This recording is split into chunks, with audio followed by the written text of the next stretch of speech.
All right. Good evening, everyone, and welcome. Thank you for attending. This is the Southwestern Pennsylvania Commission's Transportation Improvement Program update, virtual public meeting for Fayette, Greene, Washington, and Westmoreland counties.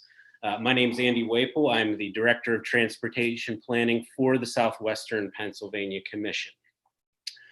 For those of you who are watching or listening in and have attended these before, you'll recognize that we typically hold a public meeting for the TIP public comment period process in every one of our 10 counties in the Southwestern Pennsylvania region. Due to COVID-19 and the governor's stay-at-home order, we're unable to hold in-person public meetings at this time. So this virtual public meeting and the one on Tuesday evening, June 2nd, for Allegheny, Lawrence, and Beaver counties, as well as a previous meeting held last week for Butler, Armstrong, and Indiana counties, will serve as the public participation panel and public meetings for this formal 30-day TIP public comment period. As we will talk about a little bit later, documents are available through the SPC website, and there's a number of opportunities for folks to make comments who wish to do so. So again, I'm Andy Waple. I'm the Director of Transportation Planning for the Southwestern Pennsylvania Commission. And this is, we're in the midst of the 30-day public comment period on the draft 2021 to 2024 Transportation Improvement Program. It's underway through June 12th. This plan, and it began on May 11th. So in June of last year, the Southwestern Pennsylvania Commission adopted the region's official long-range transportation plan, Smart Routes for a Changing Region. That plan outlined over $22.7 billion in transportation priorities over the next 25 years. Smart Moves prioritizes programs and projects that advance the regional vision of a world-class, safe, and well-maintained integrated transportation system that provides mobility for all, enables resilient communities, and supports a globally competitive economy. The region's long-range plan is implemented with a series of short-term investment plans known as the Transportation Improvement Program, or the TIP. Each TIP, like the one that is currently out for review, is a step along that 25-year investment in our region's future. During the draft TIP period, over the next 4 years, over $5.6 billion in state and federal and local funds will be invested in to improve the region's transportation system. These series of online virtual public meetings are meant to give a high-level overview of the draft TIP document, and we encourage everyone to review the documents with respect to your community. We'll provide links at the end with locations of all the documents, as well as an online interactive mapping tool where you can leave comments on projects or the program as a whole. So this graphic that you're seeing now outlines the relationship between the long-range plan, the TIP, and the project development process, with a series of feedback loops throughout the process across a number of areas such as public input, air quality, and environmental justice, all which we will discuss later in the presentation. Beginning with developing the regional vision and strategy development, and then prioritization of those strategies. Those are all things that go into to drive the long-range transportation plan, and then also drive the development of the shorter-term TIP programs that are used to implement the long-range plan.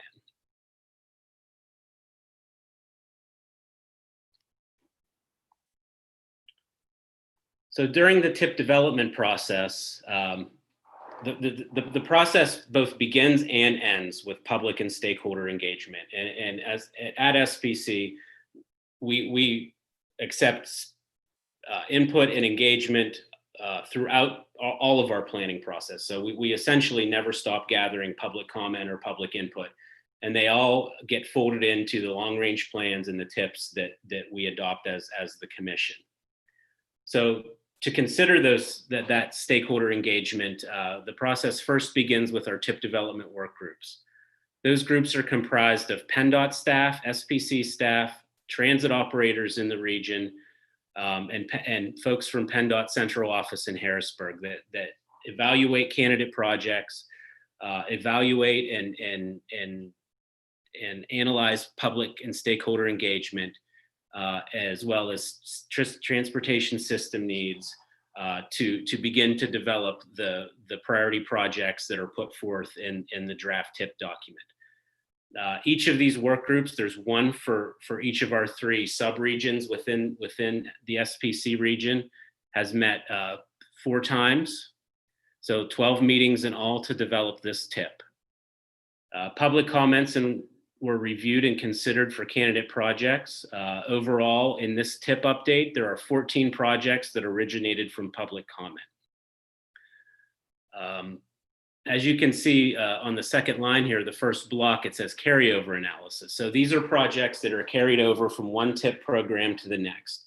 Oftentimes with large infrastructure projects, the various phases of their development take much longer than a 4-year period to develop. So these are the projects, many larger projects that may take 1 or 2 or even 3 TIP periods to deliver, from all the way from planning and design through construction to system operations and maintenance. Given the amount of projects that are being carried from our current TIP, or the 2019 TIP, it is likely only a small number of new projects are going to be added. Most of the new projects get added to the TIP are in the last 2 years, so 2023 and 2024, and most of them are focused on asset management or maintaining our current system. Other focus areas for new projects are safety and multimodal options, as well as system operations. And as you can see, as we move through the different programs, about halfway through the process, PennDOT Central Office reviews the draft document with all of the draft projects. Once that is okayed and sent back to the region, we begin our air quality conformity analysis to make sure that the projects we're proposing are doing no harm to the air quality of the region. And we also analyze environmental justice impacts to low-income and minority populations throughout the region. And again, where we're at now, public and stakeholder engagement, this is the formal 30-day public comment period, and the Southwestern Pennsylvania Commission will act on the draft TIP at its June meeting.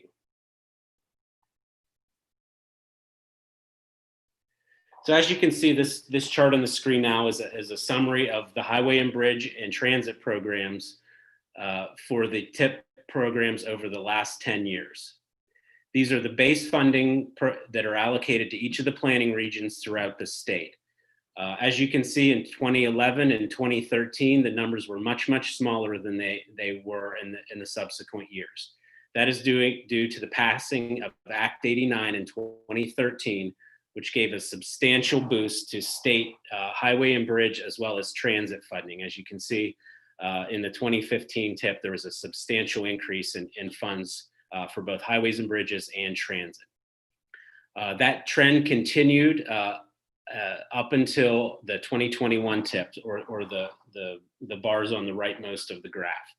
As you can see, the transit program is stable, at least for this year. Reason why the highway and bridge program is much lower, near pre-Act 89 levels, is at first there was a $300 million projected deficit in state and highway funding due to decreased revenues from the state gas tax. And also, in part to this lower amount of funding available for the region, is a refocus of the interstate system by PennDOT.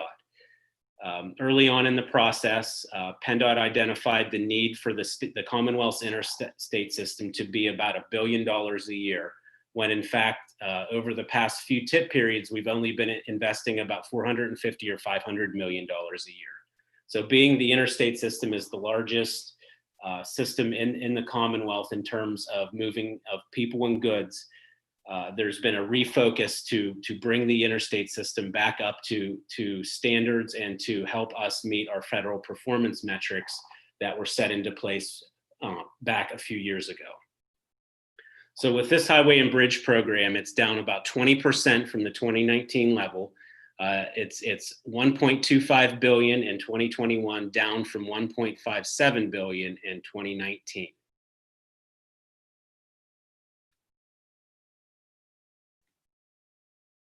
So as a part of that 1.25 billion, that's state and federal, and when you add the local funds into that mix that are used to match the state and local funds, the total for highway and bridge investment and formula funds for the Southwestern Pennsylvania region is $1.29 billion over the next 4 years. I will put a little preface on this. As we all know, with the governor's stay-at-home order over the last couple of months due to COVID-19, people were traveling a lot less. So in turn, that means people were buying a lot less gas and diesel fuel.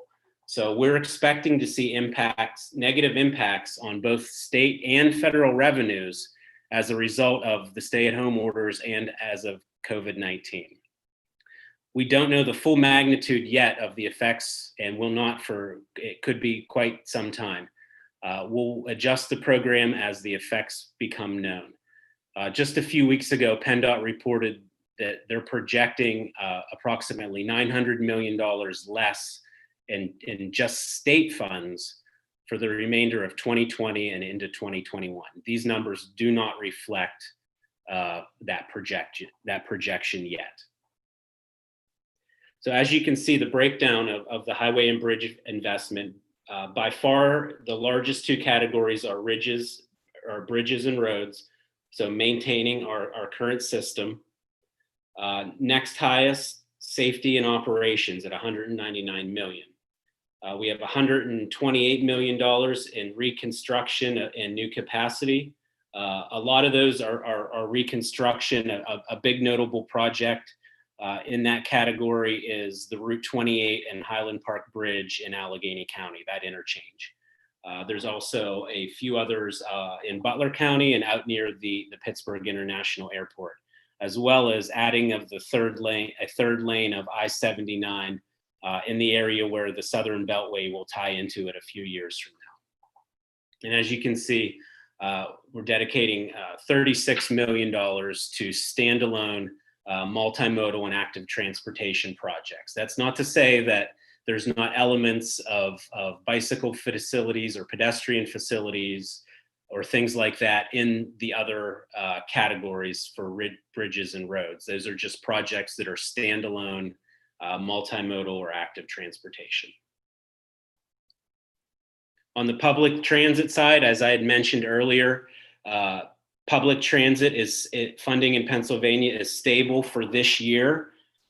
Beyond that, it is unknown. As a part of the passing of Act 89 back in 2013, that piece of legislation mandated that the Pennsylvania Turnpike Commission would pay PennDOT $450 million a year to assist in funding public transportation. The vast majority of that $450 million a year goes to SEPTA in Philadelphia and the Port Authority in Allegheny County. Those payments are made on a quarterly basis of $112.5 million. And again, as a result of COVID-19 and the governor's stay-at-home order, as you can imagine, toll revenues are down significantly, and also gas tax, where the Turnpike gets some of its money as well, is down significantly. So they made their first quarterly payment for this year on April 30th, and they have been granted an extension for the end of July quarterly payment of $112.5 million. Just over the past 2 months, the Turnpike Commission reported about 20 million fewer vehicles beginning the first week of March and into last week. So a significant drop in the amount of traffic on the Turnpike. But that payment of $450 million a year sunsets in 2022 as directed by Act 89.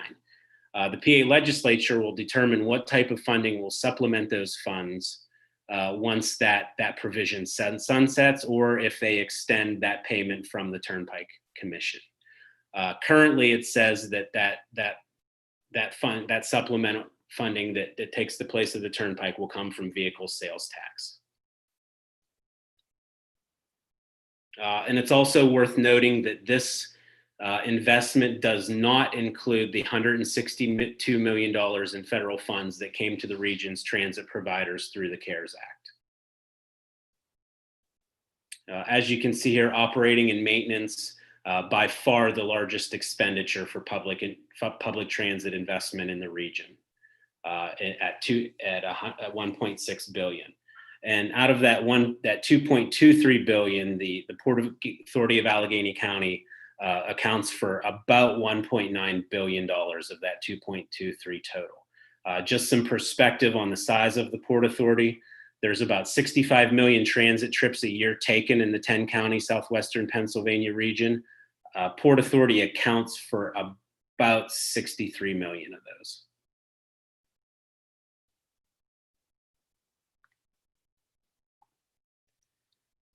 The third part of the TIP financial is state-managed discretionary and PA Turnpike funds, equaling about $2 billion over the next 4 years.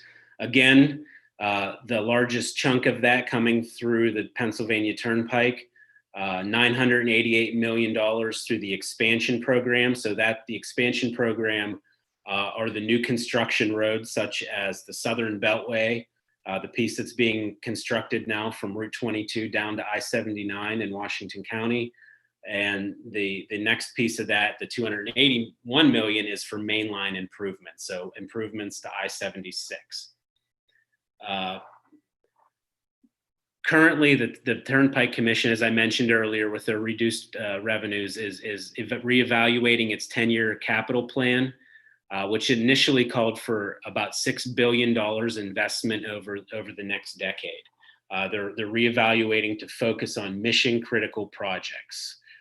So we could very well see a reduction or a postponement in the construction of the Mon-Fayette Expressway or the completion of the Southern Beltway. Prior to COVID-19, in 2019 to 2021, they've already reduced their capital plan by 24%. The other large piece of this is the Interstate Maintenance Program, which we'll talk about a little bit later. That program is administered out of PennDOT Central Office in Harrisburg, and it's on a statewide basis. So in this region this year, out of the interstate program, we'll be receiving about $437 million over the next 4 years.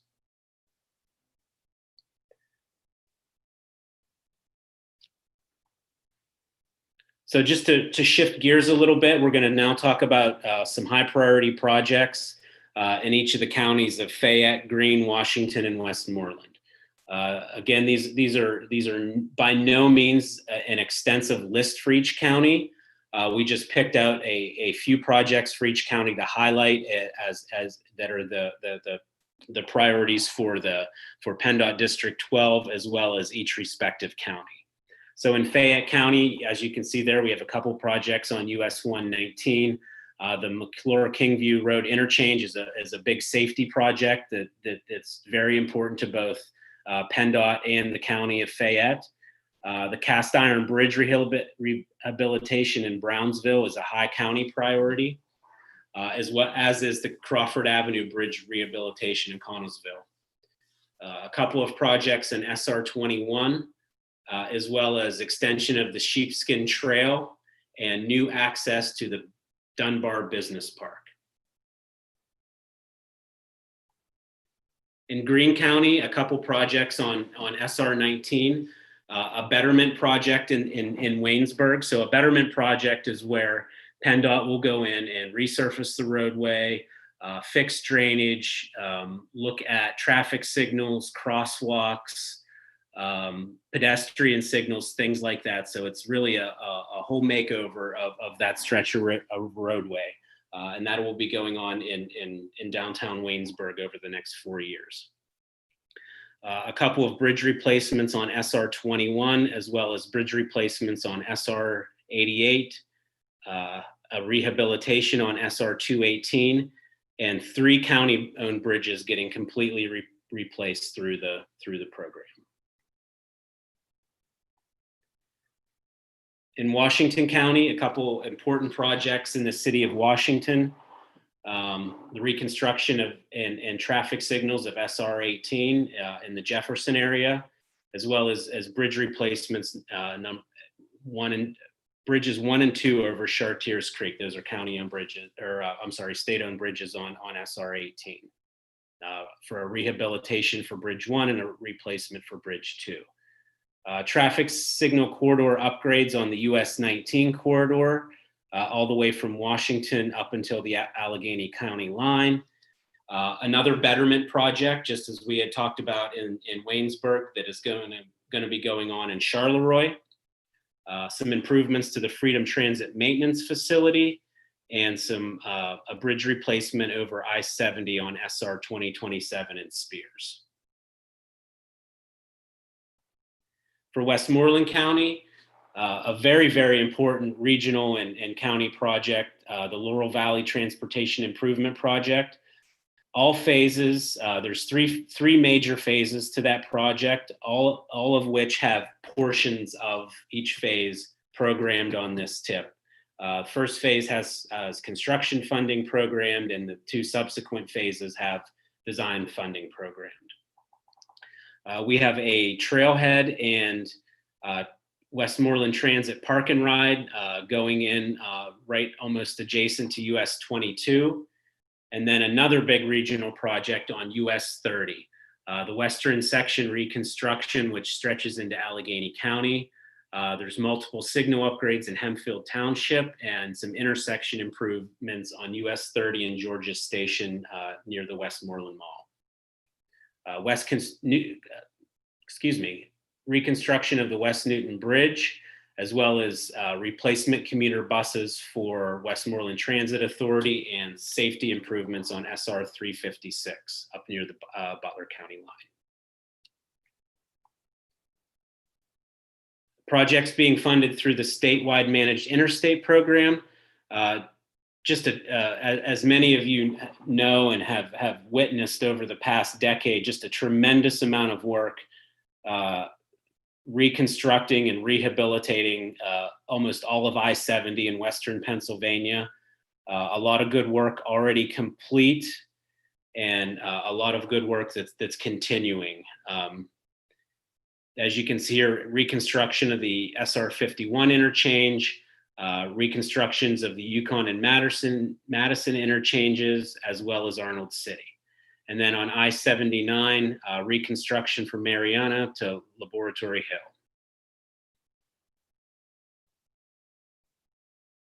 And on the Pennsylvania Turnpike, reconstruction on the main line and widening to 6 lanes from the Pittsburgh to Irwin exit, some slope remediation and some repaving. It's the Southern Beltway from Route 22 to I-79 is slated to be completed during this TIP period, and work in the right-of-way phase and design phase on the Mon-Fayette Expressway to continue,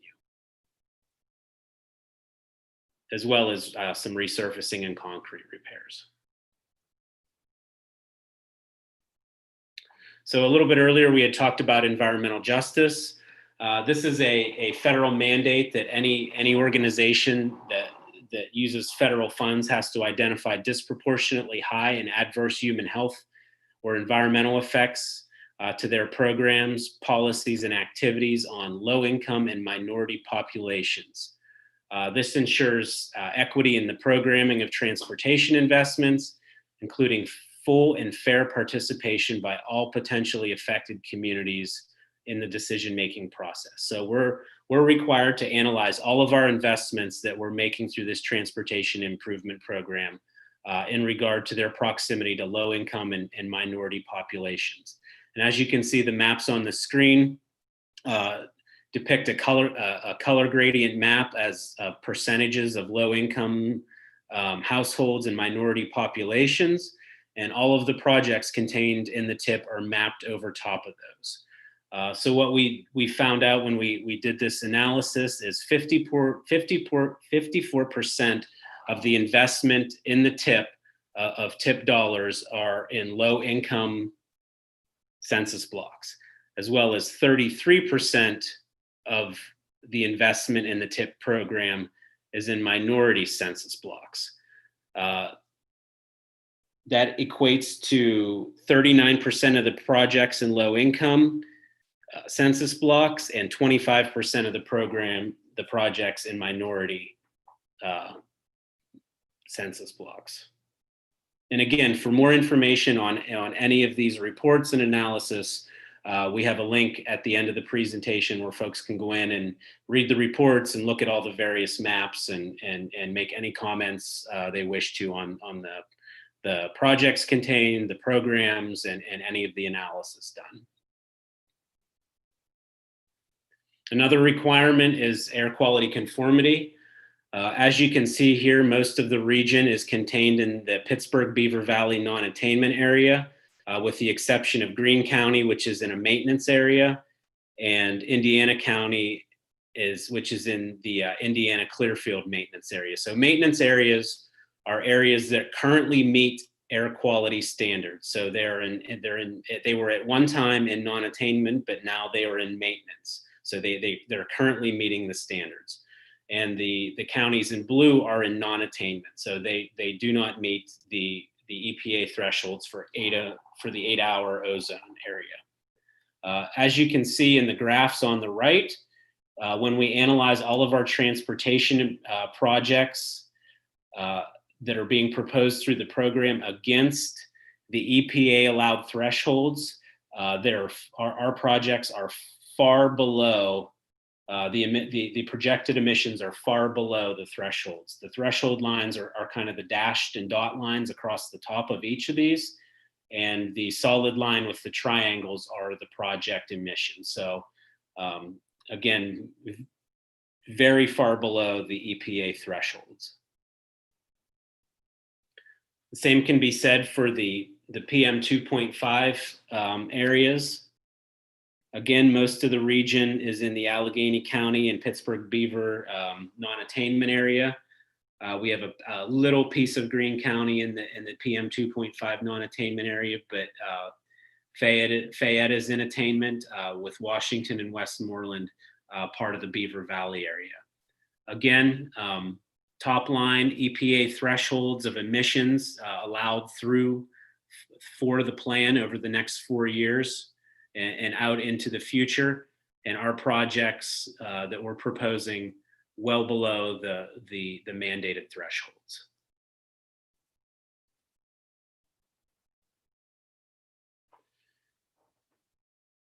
So another topic that we discussed a little bit earlier, public engagement to date.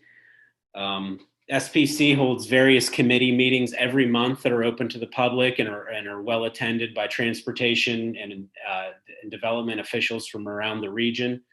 We do email blasts to all of our municipalities and counties in the region, public participation panel and public meetings. We held a series of 10 public meetings and public participation panels back in October and November, one in each of our counties. And if you follow social media, Twitter, YouTube, or Facebook, we have active pages in each one of those where you can keep up to date with what we're doing. At the beginning of each TIP update process, the State Transportation Commission puts out a call for comments on its 12-year plan. The image to the right is one of the outputs of that process.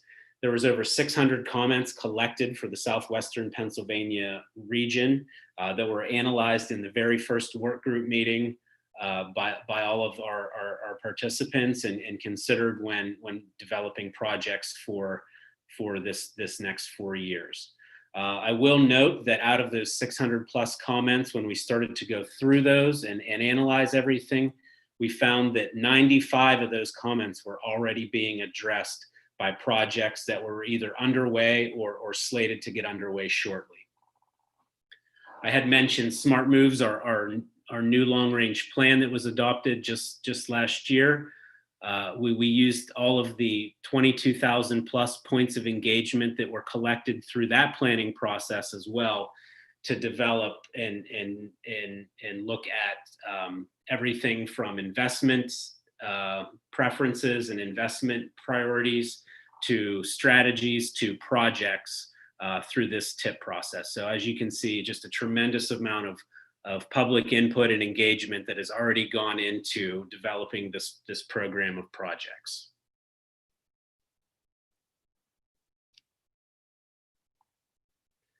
So that brings us to the 30-day public comment period where we are now. So how do I comment? The draft TIP documents are available for review and comment on the SPC website through June 12th. You'll see on the next page, we have a link to our website, as well as a little orange button that you'll see right on the middle of our homepage of the website, where you can click that and it'll take you to all of the various TIP documents. It'll take you to an interactive story map that was developed to tell the story, much like I'm telling right now, of the development process of the TIP, and how a little more in depth on how we're spending our funding in regard to the various investment categories that we track, such as highways, bridges, transit, freight, and active transportation. Again, you can review and comment projects through our interactive mapping tool, which is also linked on this site. It's a mapping tool where you can go in and click on each individual project. It'll tell you some details. It'll tell you how much funding's programmed to it. And you're able to go in and take a look at all of those things interactively. And then right below that, there's a little box for comments on projects, programs, what have you. For those who are not comfortable with interactive mapping or websites or email or anything like that, we do accept comments through US mail. Our mailing address is also included on that. And of course, we always accept comments through email. And as I stated earlier, these virtual public meetings, this is number 2 of 3, are being recorded and will be available on SPC's YouTube channel for viewing for folks who couldn't make it this evening. I will say that you know, it's,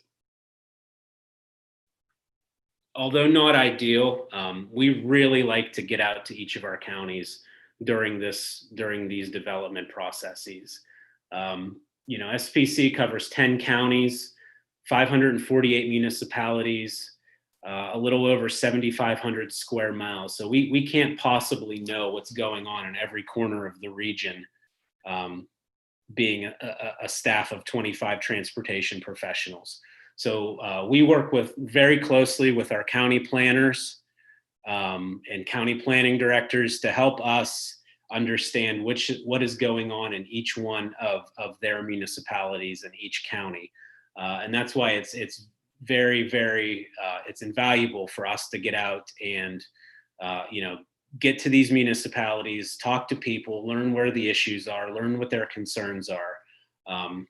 It's just, you know, with our current situation, it's very unfortunate that the timing of this, the development of this TIP process and everything going on kind of coincided together, because, you know, it really puts us as staff and planners at a disadvantage to be able to go out and learn what's going on in each one of our counties and municipalities. So as I had mentioned, this is a link to the SPC website where all of this information is listed. And once you get to the website, you scroll about halfway down on the page, you'll see this little orange box that says Public Comment Draft 2021-2024 TIP. You click on that and it'll take you to the page where you can go in and take a look at all of the various documents. You can make comments and really, you know, get as in depth into the program as you want to get. And as I've said numerous times throughout this presentation and previous presentations, you know, we really welcome all of the input that we can get from anybody. it's really valued and really helps us in our planning process. So with that, that concludes the formal presentation as a part of the 2021 to 2024 draft TIP development.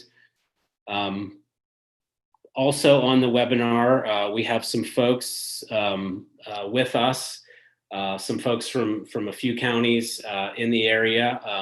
If anybody wants to make any remarks, I'm now going to open the floor, and you can make any remarks that you wish to in regard to, again, the TIP or the process, or really anything that you that you want to talk about. So with that, I see Jeremy Kelly, planner from Greene County. Go ahead, Jeremy.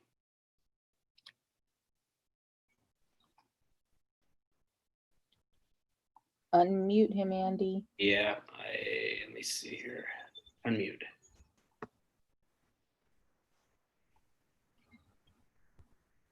Okay, Jeremy, can you?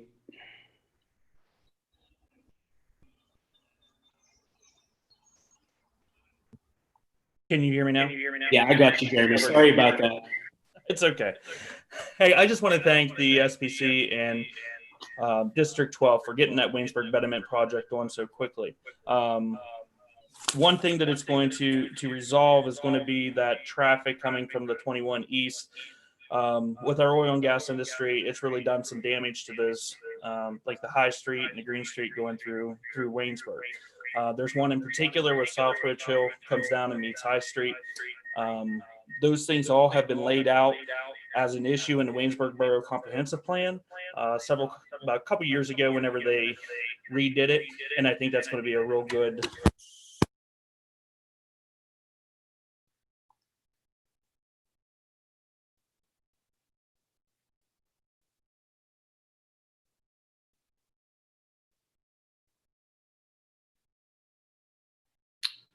Okay, I think Jeremy got cut off there.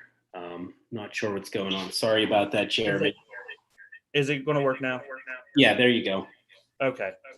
So what I was getting at, I guess, and I'm not sure where I got cut off at, but our oil and gas industry has concentrated more towards the south central portion of our county for the time being. With that, heavy equipment, the water tanks are coming through, and they're really doing some damage to a few roads that come through mid Waynesburg. I was wondering if there is a way that we can meet with SPC, maybe District 12, and talk about this, because I don't think this is something that we can wait till 2023 TIP to put on. It also is it's right beside of a middle school. And I'm kind of worried when we're talking about these big heavy truck traffic coming through past them. And you have those stoplights there, kids coming through. I'm wondering if there's something we can do about that.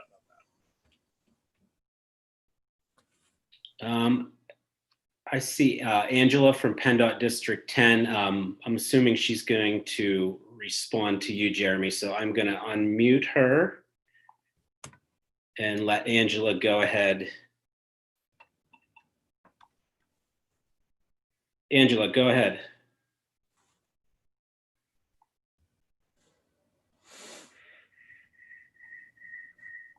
This unmute, my unmute button is lagging a little bit. So okay, that was perfect because my son just started yelling a little bit. So that was great that I was still muted during that point.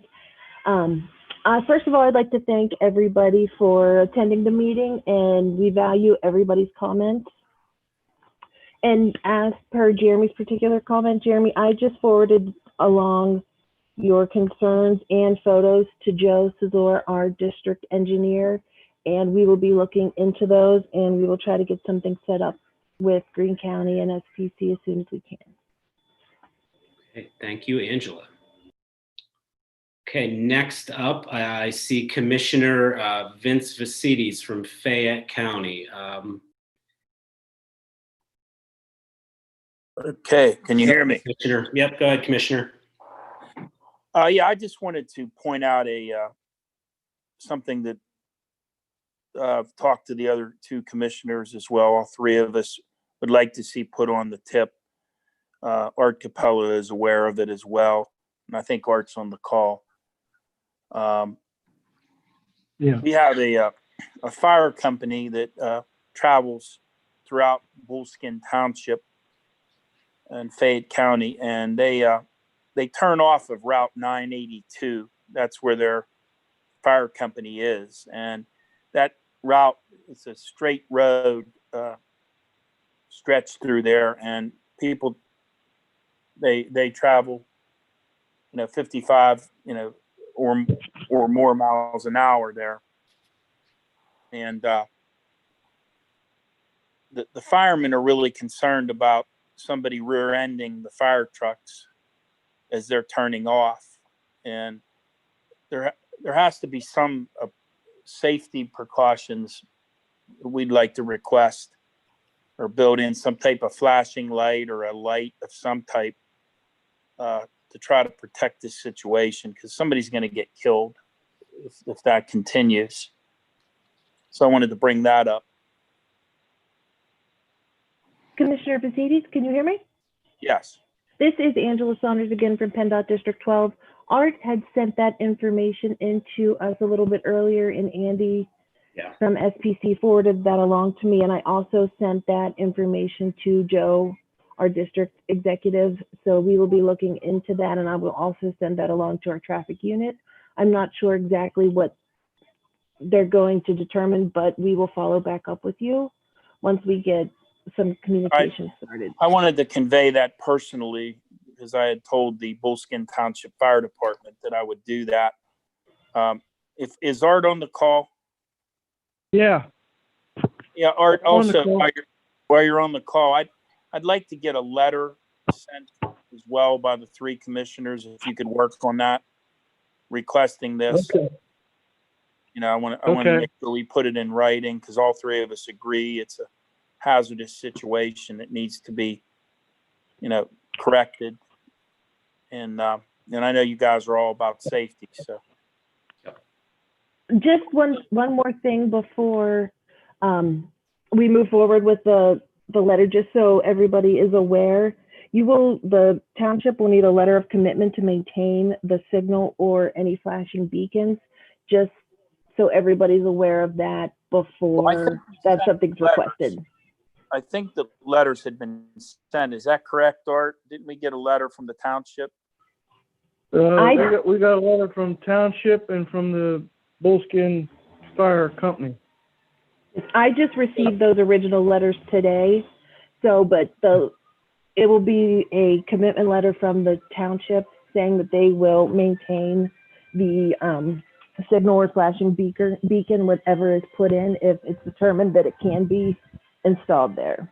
So you want that specific acknowledgement? Okay, we can work on that, Art. If you want to come down to my office tomorrow, we can contact the supervisors and ask for that letter.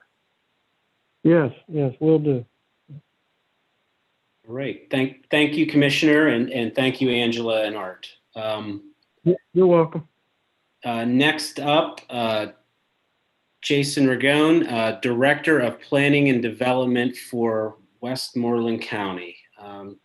Let me get you on here, Jason, and give it a second to unmute. Okay, go ahead, Jason. Can you hear me? We got you. Okay, thank you. Andy, first of all, thank you to Andy and SPC for hosting the event today. I know we're all scrambling to be able to utilize technology to be able to bridge the gap.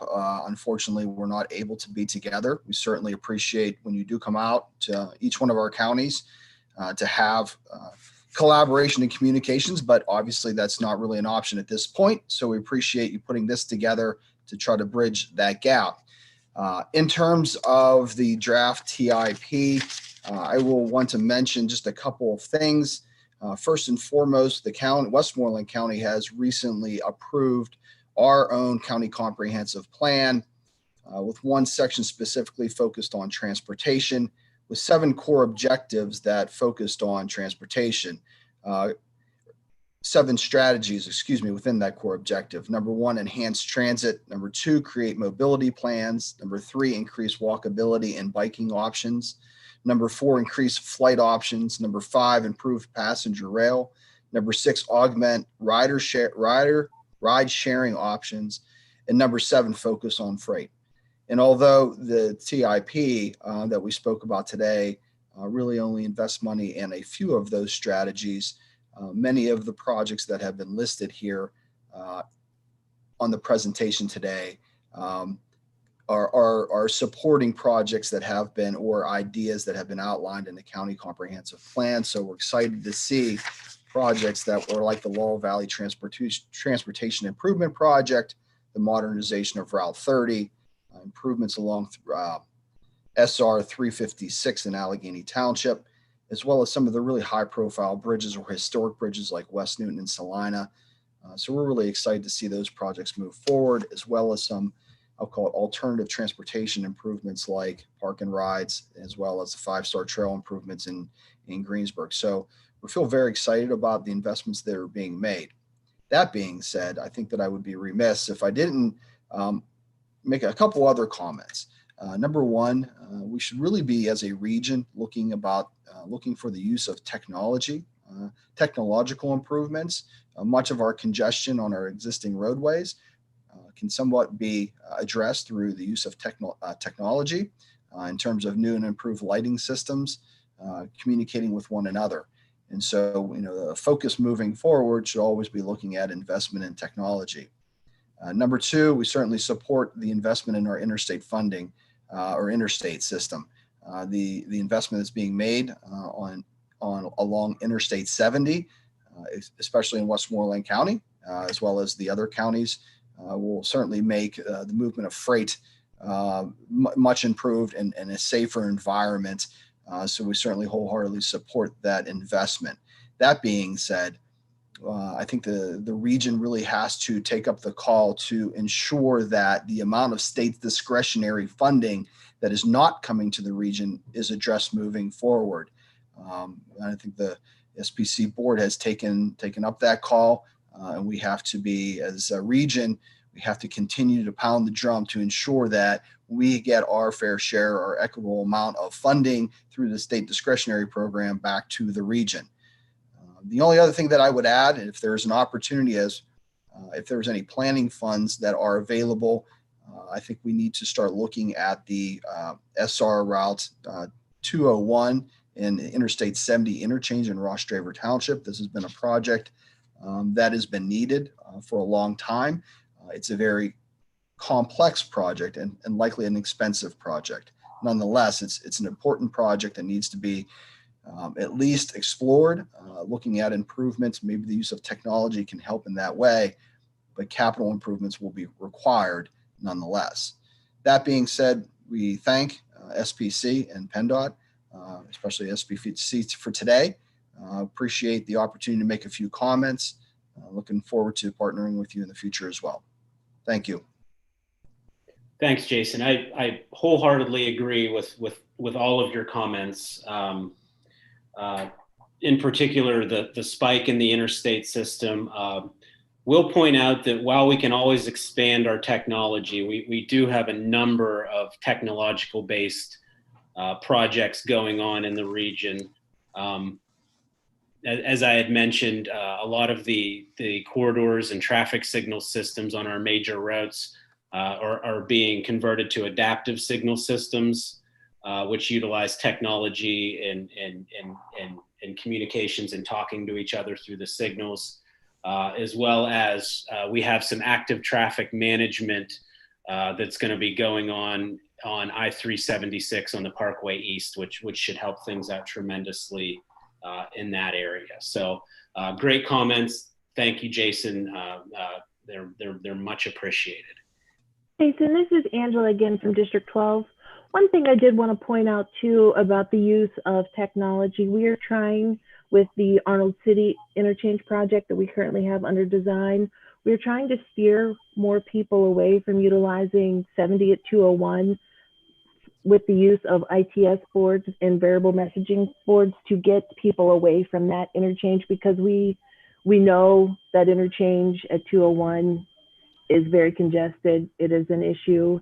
And so right now we're going to start using the technology to try to get people to avoid that interchange and utilize the new and improved Arnold City interchange once it's built, until we can get to a point where we can start to do something at the 201 intersection. Angela, I certainly appreciate that comment. I think we all know that's a Band-Aid, and Yeah. again, it's the improvements on 201 will be challenging, will be expensive with the rail, overhead rail that goes through that area, which creates obviously a choke point. Nonetheless, I think now is the time, and certainly would look to partner with PennDOT and with SPC to working with the community to start doing and exploring some possibilities. As we know, those design aspects take time, and certainly the funding isn't available at this point. But I think from a timing standpoint, coming into the rest of this year or early into 2021 may create an opportunity to start looking at ways to be able to make those improvements. But certainly appreciate investment in technology to steer people and detour them in a different direction. It's just a bit of a distance between Arnold City and where most of the retail and commercial development is located at the 201 interchange. Yes, and I think that is something that we could definitely start a dialogue about and sit down and discuss in the near future. Okay, thank you. Great. Thank you, Jason. Thanks again, Angela. Next up, Chad Aman, from the president of the Westmoreland County Chamber of Commerce, and also a member of the State Transportation Commission. So, can you hear me? Yep, we got you. Go ahead, Chad. Okay. Thank you very much for the meeting, virtual meeting for the SBC and the PennDOT. And you can copy Jason's comments for me. So he had good comments. But another question, with this issue for the people not driving and the gas tax and stuff like that, I'm not sure that you know the stats or their percentage, but in 2008, when the recession was got on, when did SBC, PennDOT, and the Turnpike get back in order? Unfortunately, Chad, that was before my time at SPC. But we can look into that and try to get you some stats on that. Okay, it's not an emergency, but I just wanted to make sure that, I mean, it's probably worse than in 2008, but I just wanted to make sure that we had the opportunity to have the stats for whenever we get back in order. Sure, we can look into that. Thanks.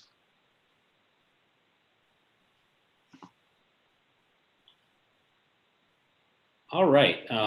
So again, it looks like that concludes everybody that wanted to make a remark or discuss anything through following the presentation. So again, I just want to thank everybody that was in attendance this evening, and all of those who spoke regarding their priorities and as they relate to their particular county and their communities. So again, this will be live broadcast, or I'm sorry, this will be archived and be able to be viewed throughout the remainder of the public comment period. So folks can take a listen in. I would encourage everybody that's listening in now or on the line are watching the stream to please share with your family, your friends, your colleagues, and help us get the word out and to get as much feedback on the draft plan as we can, because as we all know, transportation affects everybody.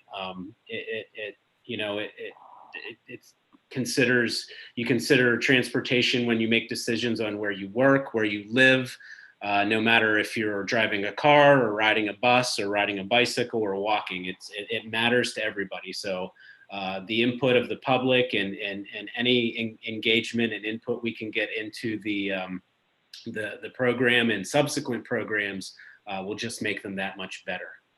So again, thanks to everyone, and thank you for the time. And that concludes the program for this evening.